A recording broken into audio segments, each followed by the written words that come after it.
बिस्मिल्लाहिर्रहमानिर्रहीम। अस्सलाम वालेकुम। मैं हूँ राशिद खान। आप देख रहे हैं मेरा यूट्यूब चैनल पैराडाइज कश्मीर 47।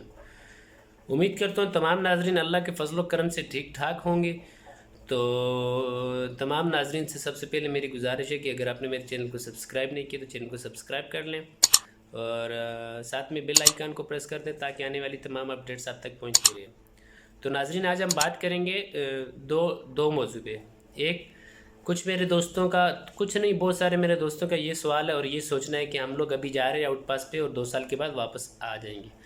तो मैं इस वीडियो में आपको बताऊंगा कि आप कितने साल बाद ओमान में वापस आ सकते हो, क्योंकि रात को मेरी जो है ना हाई प्रोफाइल लोगों से, किसी आदमी से बात हुई है जो कि जिन लोगों के सिग्नेचर से ही सारा मामलात होते।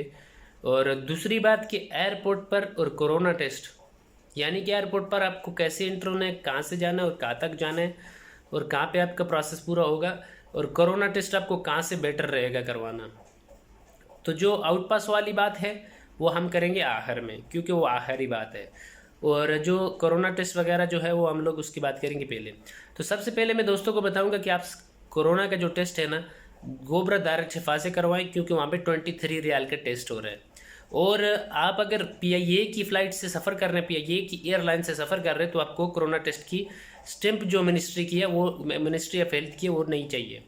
और अगर आप किसी दूसरी एयरलाइन से सफ़र कर रहे हैं तो आपको 27 रियाल पे करना पड़ेगा और 24 आवर के बाद आपको आपकी टेस्ट मौसूल हो जाए, रिपोर्ट मिल जाएगी। और एयरपोर्ट के बारे में कुछ मेरे दोस्त सवाल कर रहे थे कि भाई एयरपोर्ट में, भाई अगर आप बस से जा रही हो या किसी से भी, तो सेकंड फ्लोर पे काउंटर नंबर 2 पे आप जाएं। वहाँ पे ओमानी आदमी बैठा हुआ है, एज अ बलोची आदमी है, बात मतलब हिंदी में करता है। तो आप उसको जाके अपने पेपर दे के क्लियर प्रोसेस करवा सकते हो। उसके बाद वो आपको 4 नंबर पे लेके जाएगा, वहाँ से आपको कैंसिल करेगा और वो आ जाएगा और आपको बोलेगा आप बैठ जाएं और वेट करें बोर्डिंग पास के लिए। फिर हम बात करेंगे नंबर 2 पे कि आप कितने साल बाद वापस आ सकते हो। तो जैसा कि अभी अभी मैंने मालूम किया है, अभी अभी मैंने रात को मैसेज किया था अपने एक जान पहचान वाले आदमी को, वो मैन पावर में काम करते हैं और बड़े ऑफिसर हैं। तो उन्होंने मुझे बताया कि राशिद, जो लोग भी कोरोना टेस्ट, जो लोग भी ये आउट पास बनवा के जा रहे हैं, वो पुलिस के रिकॉर्ड में भी ब्लैक लिस्ट में डाल देते दिए जाते हैं और हमारे पास लेबर कोर्ट में भी वो मतलब उन पर स्टैंप लग जाती है। और ये इंतहाई एक बुरी खबर है। और मैं बोलता हूँ, देखें, जब रिज़्क अल्लाह ने लिखा है तो आदमी खाता है, जब अल्लाह ने रिज़्क नहीं लिखा हुआ तो आदमी कुछ भी करे नहीं खा सकता है। तो मेरे भाई, तमाम भाइयों, दिल पे हाथ रख लो। जितने भी लोग मेरे से ये सवाल कर रहे हैं कि भाई हम आउट पास पे जा रहे हैं और वापस आ सकते हैं, तो पहले तो मैंने एक बार सुना था कि 2 साल बाद बंदा वापस आ सकता है, लेकिन जब मैंने 2 दिन पहले मैसेज डाला था और मुझे आज रात को उसका रिप्लाई मिला, तो मेरे भाई आप लाइफ टाइम के लिए वापस नहीं आ सकते।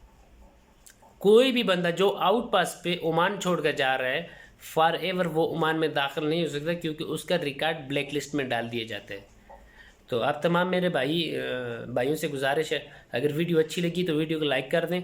और मेरे तमाम भाइयों से मेरी एक गिला है कि आप लोग वीडियो देखते ज़रूर हो लेकिन वीडियो को लाइक नहीं करते हो। यार, अगर आप वीडियो लाइक करोगे तो मुझे आपके भाई को थोड़ी सपोर्ट मिल जाएगी।